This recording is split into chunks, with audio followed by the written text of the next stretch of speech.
Hello, and welcome back to another episode of Motivation Mondays. Pew, pew, pew, pew, pew.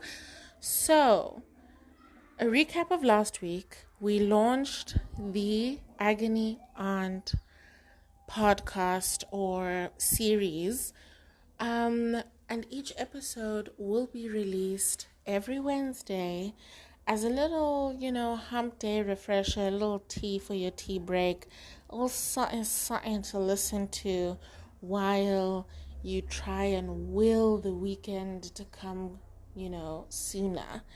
So, yeah, that's what we'll be doing, and I'd love your feedback on the episodes. I'd love your opinions. Please engage. You still have time. So if you haven't listened to it yet, click pause over here, go back, look for the Agony Aunt. It's not that far. It's the episode just before this one. Listen, and then you can come back to this one.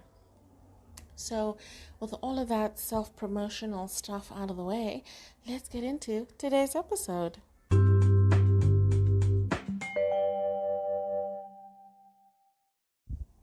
So, picture this. You are planning a solo trip. You are tired of waiting for the holiday plans to leave the group chat, and you've decided to take it upon yourself to live the life that you want. You want to go to a foreign country. You want to try the local cuisine. You've picked out a good book for you to read on the flight there. You have a playlist set out for, the little idle moments. Maybe you have a layover or something. So you've planned it all out and it's amazing. You're thinking of the Instagram pictures that you'll be taking, the poses, maybe you'll have a young Stella gets her groove back moment, you'll fall in love with a young local, have a very, passionate and whatever affair where that all this love and passion that you feel is only for this moment, and once the moment leaves, it's gone forever.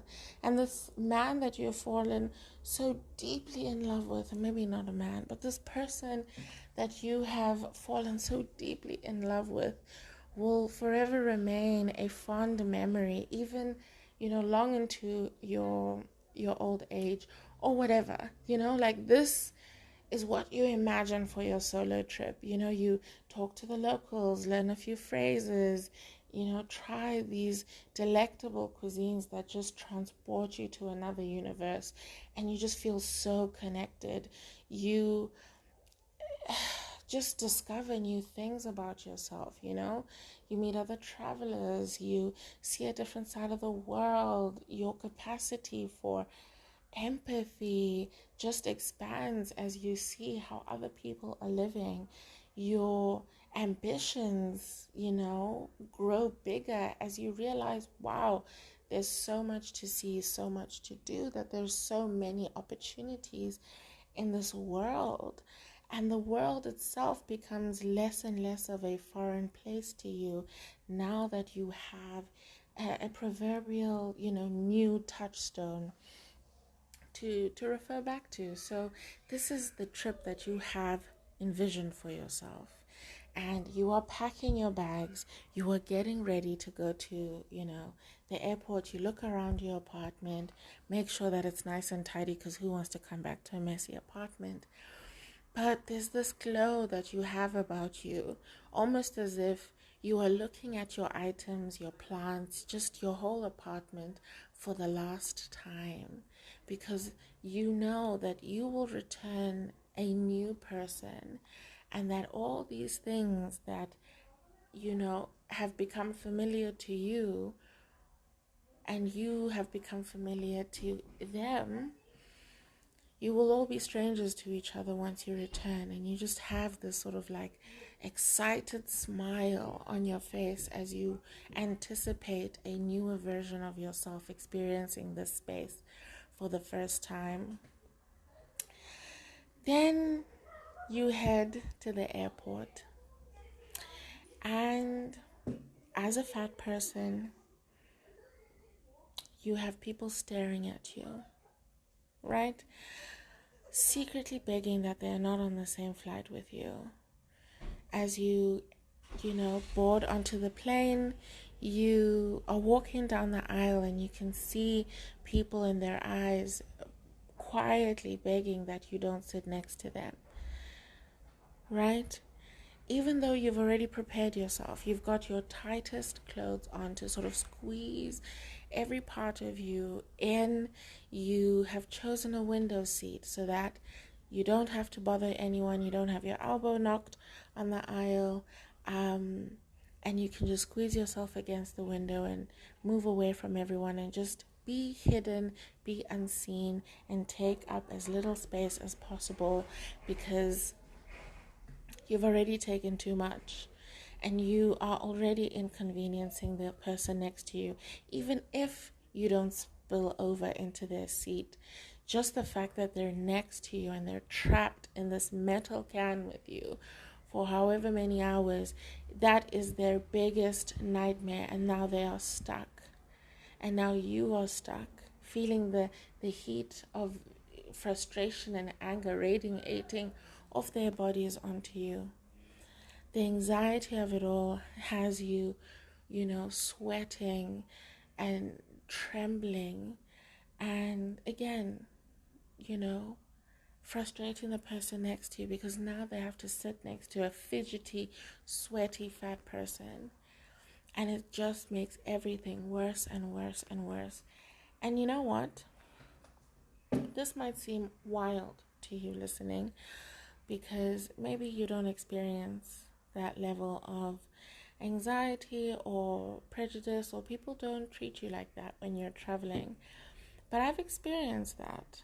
I've experienced having a passenger scream and shout and complain and like just loudly express their frustration with having to sit next to me, even though I wasn't in their seat at all. And his wife even tried to calm him down, saying that, I wasn't taking up his space in any way. But he just didn't care. So much so that one of the air hostesses took pity on me. And once we took off, she looked around for another place for me to sit, and I sat next to a very kind gentleman for the rest of my flight. But the sort of walk of shame, the fact that everyone in the plane could hear this man complaining, and then again hear the air hostess offer me a different seat, and then to finally see, this behemoth of a human being who has caused this man so much distress. It felt like the whole airplane had turned around to look at me, and to finally see, Godzilla walking down the aisle. Yeah, and I'm grabbing you, like, you have your things in the overhead compartment and, a little blanket and whatever, because it's a long flight. So now you have to grab your blanket and you, like, have to take out your earphones and grab the bag, and you're sort of dragging everything behind you. Yeah, so by the time I sat down at my new seat, I was just crying silently, tears streaming down my face, trying very hard not to make a sound. But I was so upset and so embarrassed and so frustrated that, yeah, it not only was it, like, it wasn't my first time experiencing such, but it definitely was like one of the most hurtful experiences. Some people will mumble under their breath and eventually let go or whatever. But yeah, and you would think that, like, judging by my experiences, that like I'm huge, that I'm just some ungovernable size, but to be honest, I'm starting to realize that no, I'm not as big as I've been made to believe. It's just other people's low tolerance for any form of size or shape that isn't, stick thin. And I've spent a lot of time being made to believe that I'm a lot bigger than I really am, or that my size disqualified me from common decency, respect, or even just, care.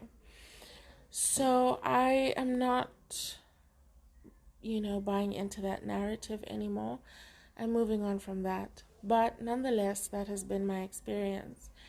And that is just the one sort of maybe downside of traveling while fat is the flight itself. You might find yourself in a wonderfully accepting, country or space where that'll be the last time you ever hear anyone make a fuss or complain about your size. But it can still feel like an insurmountable hurdle. Like, do you want to be traveling for that many hours, potentially strapped next to someone who is loudly professing their distaste for having to sit next to you? So, yeah, sometimes when traveling, the anxiety of just the trip itself, might force you not to take the trip at all. You might find yourself delaying and delaying and delaying, finding one excuse after another not to make the trip, not to get in the plane, even for a local flight, just because of that fear, right? And it's a very justifiable fear, right? You don't want to feel judged. You don't want, to be embarrassed and shamed. Um, yeah, and I can't necessarily say that I've fully come to terms with it. I do have my moments where I have to sort of, give myself a pep talk before doing these sort of things. Um, where you're kind of just like, yeah, people are going to say things, and it is what it is, and their judgments are a reflection of who they are and how they think. It has nothing to do with you, and you give yourself the whole chat. And if you feel yourself getting flushed, if you feel yourself panicking, this is what you can do. This is how we can soothe ourselves, and you can make a plan of attack so that these things, especially when it comes to something that has to do with other people and their opinions and their feelings, and their making their opinions and feelings your problem, then that's definitely something that we can then work through, right? Because it's not an actual physical danger. It just feels like that because we've made these people's opinions matter more than our own. So that is a good moment to sort of practice and maybe push yourself to build that tolerance for judgment and unsolicited opinions and all of that stuff. To say people are going to judge. That's what they do best. And it doesn't mean that their judgments are correct. It doesn't mean that their judgments are fair. It doesn't mean anything. All they know how to do is to judge. And to some degree, sorry, to some degree, that is, just a baseline sort of human instinct for survival. But, maybe them judging you is because maybe they feel threatened by you, because you're just so bomb diggity. You're so amazing. They feel that your shine might outshine theirs, that they will then be left in the shadows should you continue to shine. And maybe that's why they're judging you. Or they're judging you because they have fears of their own, right? That they may be, have internalized a lot of fat phobia. And now you existing as, a physical representation of their fear, they're now admonishing you not because of you, but because it's something that they want to say to themselves. It doesn't make their behavior right. In no circumstance does it excuse people's shitty behavior, but at least it allows you the room to navigate those spaces and get out the other end having achieved and received whatever you wanted out of that experience. That other people and their opinions shouldn't block you from living the life that you want to live, from having the experiences that you want to have, because the whole picture that we just painted of you, strolling down the beach and, sipping pina coladas and talking to the locals, making good friends with people. You might find yourself connecting with someone and becoming lifetime friends. You could meet your future partner. All these things are a possibility. All you need to do is conquer this one thing, and maybe at some point, maybe the need for that adventure and that experience and the possibility of experiencing all of those things, maybe one day that need will outweigh the fear. But you also don't have to wait for things to get that dire. You can use it as an opportunity to conquer that fear. Because being courageous is just doing things afraid. It doesn't mean that you eliminate the fear. Courage is doing things in spite of being afraid, saying, I'm going to do this scared. I'm going to do this tired. I'm going to do this sort of unprepared, maybe, or just confused and directionless. But this thing scares me, and I'm going to do it. I'm going to do it, and we'll see. Because this paralysis of planning, right? The perfectionist paralysis, where you're just like, I'm going to stay in this planning mode until my plan is perfect, until my plan can predict perfection, until my plan can ensure perfection. I'm going to stay here in the planning stage as an excuse not to actually go out, take the risk, and it might not work, but then now you have more information for your next round of planning. But you don't want to go out there and potentially get burnt. And unfortunately, that's not how life works. We're going to get burnt. We're going to get burnt several times. And the purpose of that is so that we can recover better, so that our bodies and our minds can get used to the idea that, yes, this happens, but I come back, I heal, I learn, and I do better. I'm not going to be burnt by the same thing twice. But if you stay in this realm where you don't allow yourself to conquer your fears, you don't give yourself the opportunity to be courageous, to show yourself that you are indeed courageous, then you will remain stuck here, denying yourself opportunities for new experiences, new people, and a new life. Oftentimes you find that one random decision, one silly sort of fickle, ooh, I want to go to Fiji, let's see what's going on in Fiji, changes the whole trajectory of your life. And all of a sudden, from being a desk clerk, you are now opening a little restaurant somewhere in Australasia. One of those many, many little islands that they have there.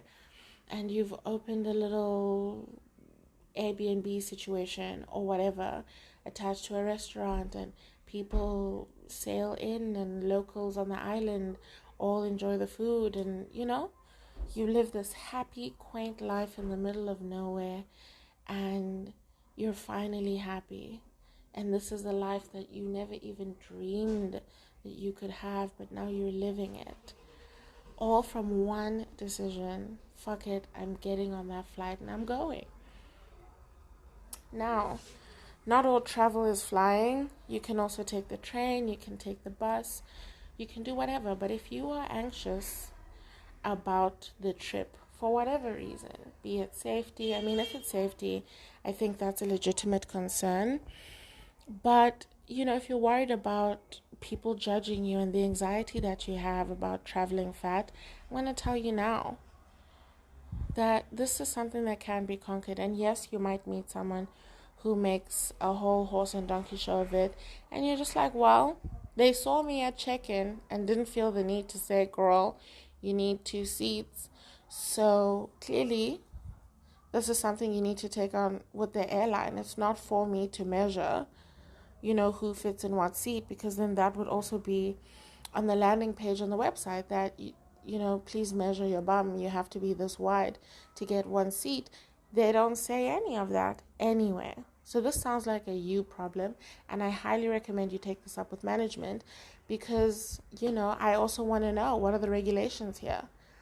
And you keep it pushing. You keep it pushing because you have better things to be doing with your time than entertaining fat phobic bitches. Now, when you get to your destination, it doesn't mean that it's going to be all sunshine and rainbows. There are fat phobic people everywhere, every single where. You might find that, you have this cute outfit that you have planned for these photos that you're going to take on the beach or wherever in some forest. But then you feel people's eyes on you and you feel like they're judging you and you feel, not so comfortable, like you stand out and you stick out like a sore thumb and all this attention is on you and it's worrying you. Girl, girl, girl. Let me tell you something. From one person who is perpetually afraid of being seen to another, you're not going to die. And it's okay to be seen. That even though you're afraid of being seen, you and I both know that you secretly crave it. That you want someone to see you. But you want them to see you and accept you. And your fear of being seen is that you will be seen and rejected, seen and judged. And unfortunately, that is the risk you have to take to be seen and accepted. There will be many people who reject you.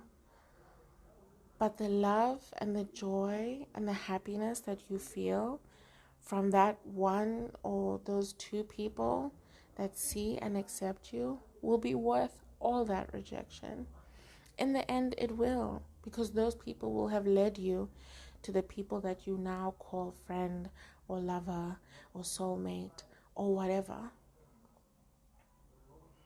So, unfortunately, yes, being in a foreign country does make you stand out sometimes, especially as a black person visiting Europe or China or anywhere that's actually not on the African continent or the Caribbean. You will stand out in one way or another. And that's okay. That's okay. You're not going to die. As long as obviously you stay safe. Like, don't find yourself in strange places. But standing out is not a bad thing. You're repping your people, And yeah, who wants to be repping their people everywhere? But to be ashamed of being seen, it's almost in some way to be ashamed of your people being seen. And that is something that has really sort of changed my mindset around it, I have these little skin tags around my eyes, and they remind me very much of my grandmother, my paternal grandmother. She had them as well around her eyes. And I have, this little thing above my ear. I don't know what it's called, but I have a little thing above my ear that my maternal grandfather had, I'm a little bit tall, which I think I get from my father's side. I have dimples, which I get from my father's side as well. I have parts of my body are fair-skinned, and those are the parts that never see the sun. The parts that see the sun are very dark.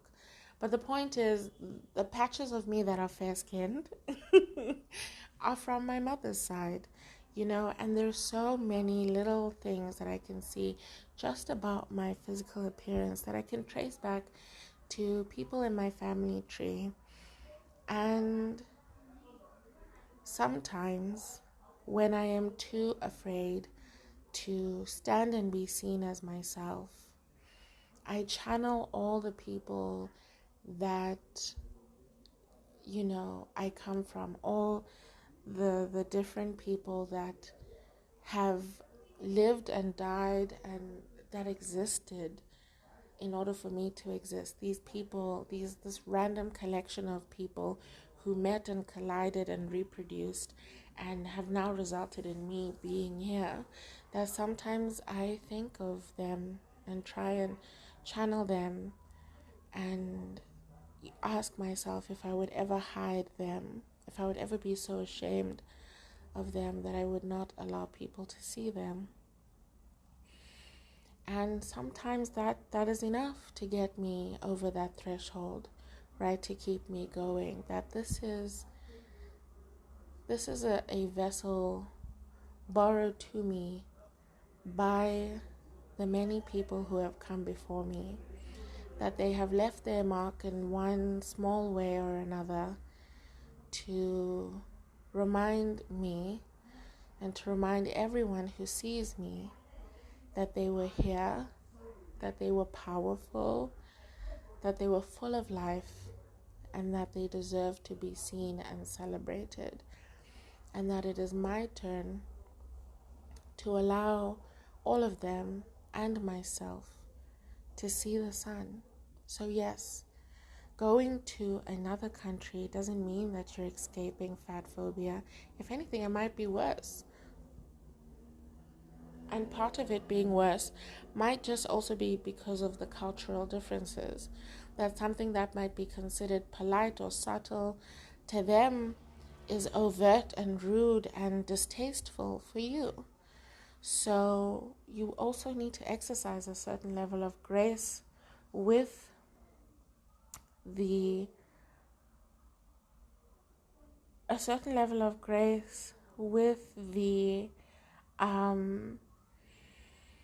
the people that you interact with, right? Before being quick to react, consider that maybe there's a cultural difference. And sometimes that's not the case. Sometimes it's really blatantly rude and you just have to check a bish, you know? But other times, people are genuinely fascinated. There's the level of ignorance that is roaming these streets. You'd be surprised how oftentimes something that we would consider as intentional and malicious is just straight up ignorance. And because we are particularly sensitive on the topic, we're hyper aware to anything that might, confirm the already bubbling fear and concern that we have about this particular thing. And this other person who is just ignorant, right, and incompetent and isn't really thinking things through, they might say something carelessly, they might say something in jest, which then upsets you and triggers those little, hairs that were pricked looking for something to be upset about. So there you go, you found it. And yeah, so I would definitely say that, one, because obviously you're in a foreign country, you can't be out here throwing hands and letting bitches know what time it is. But, you sort of say, okay, that's your opinion. I'm never going to see you again. Even if I do, I don't live here. This is not my country. I can leave anytime I want. So you bitches can stay here with your stank ass opinions. I'm going to keep doing what I'm doing because you know what? I'm doing the Lord's work here. I'm in your country contributing to your economy for these 2 minutes while I'm here. So let me keep doing, my thing, what I came here to do, and you can keep doing your thing, which is just being judgmental to strangers. So yeah, and also if you can hear the background noise, I am so sorry. My neighbors have been having a party all day, and if I was gonna wait for a quiet moment, this episode might never happen. So, unfortunately, I'm here, and I hope you can just power through this with me. Anyway, so yes, the locals might be unfriendly, the ride there might be unfriendly, but there are also many good people, many, many good people that you will meet along the way, and you might surprise yourself. Traveling, even if it is to just a new town, is an opportunity to try on a new skin, be a different person, and see yourself in a different scenario. Sometimes we find ourselves trapped, especially if we've been in a space for a very long time, that the people around us are a little too invested in the former versions of ourselves, that they struggle to let go of the former version of you in order to allow a new version of you to emerge. And yes, it is understandable why they would struggle to let go, because they would have to also lose a friend, right? Someone that they connected with, and that now as you sort of become this new person, this more confident person, this more self-aware person, someone who's just on a different journey. If they're not ready to be on the same journey or understand or have the ability to make room for you in this journey, it might be very difficult for them to accept and to understand you choosing to go on this journey of world building and creating the life that you want, instead of being complacent and complaining. They might have a hard time with that. So if you find yourself in an environment that isn't, supporting your growth and pushing you towards your growth, sometimes a little trip out of town where nobody knows you can be exactly what you need to try on this new skin for size, to see what it actually feels like. And that might also then give you the courage for when you go back to push back against the people who don't support you or who intentionally or unintentionally hinder your progress, that you can now fight for this new version of you because you've gotten a taste and you know what it feels like to say what you mean, to say no when you don't want to do something, to not feel obligated to please people. All these little things you can try out because now these people are strangers. Their opinion of you will not affect your life in any way.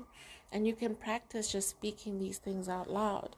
And hopefully, then one day, having had that opportunity to try it out in a safe environment, that you will have the courage to finally speak to the people in your life and say, listen, it's this far and no further.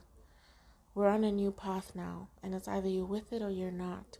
But either way, I'm going because there are amazing things that are waiting for me there, and I can't stick around here with you if you don't want to walk with me there.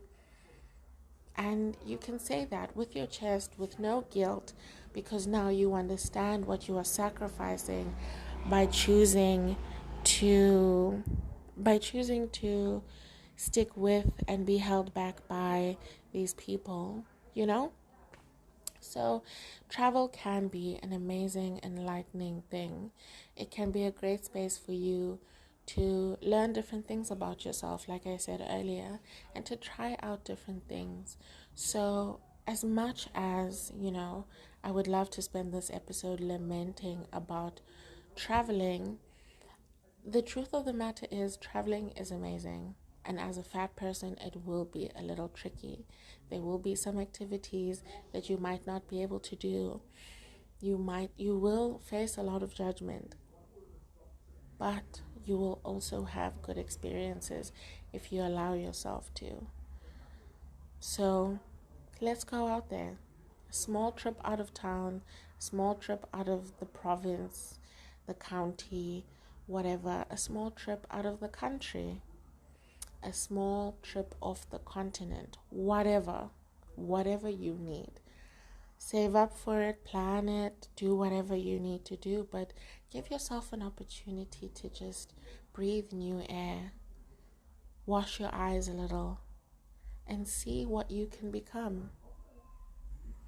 So yes, that is it for this week's episode. We will have another episode of Agony Aunt this coming Wednesday, and I look forward to hearing your opinions and your thoughts. This is the Monotonous Cacophony, and we are concluding this week's episode of Motivation Mondays.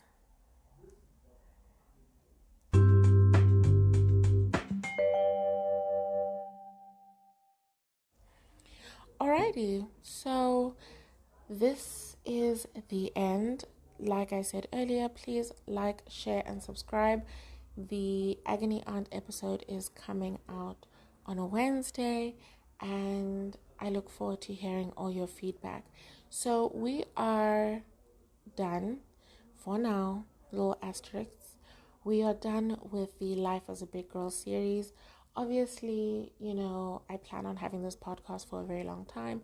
So we will be revisiting some topics, either to expand on ideas, to either, discuss the topic from a different angle, or, as one grows, their ideas change. So then to either revise those ideas. But yeah, so I'm putting a pause on it for now. But next week's episode, we're going to talk about forgiveness. Um, yeah, there have been a few things that have been happening of late in my own life, and it has me thinking about forgiveness and what that means. What does it look like? Is it really even achievable? And what does that mean also to forgive yourself? So, yeah, that'll be next week's episode. And I look forward to seeing or listening or talking to you again soon, be it next week, Monday, or this week, Wednesday. Goodbye.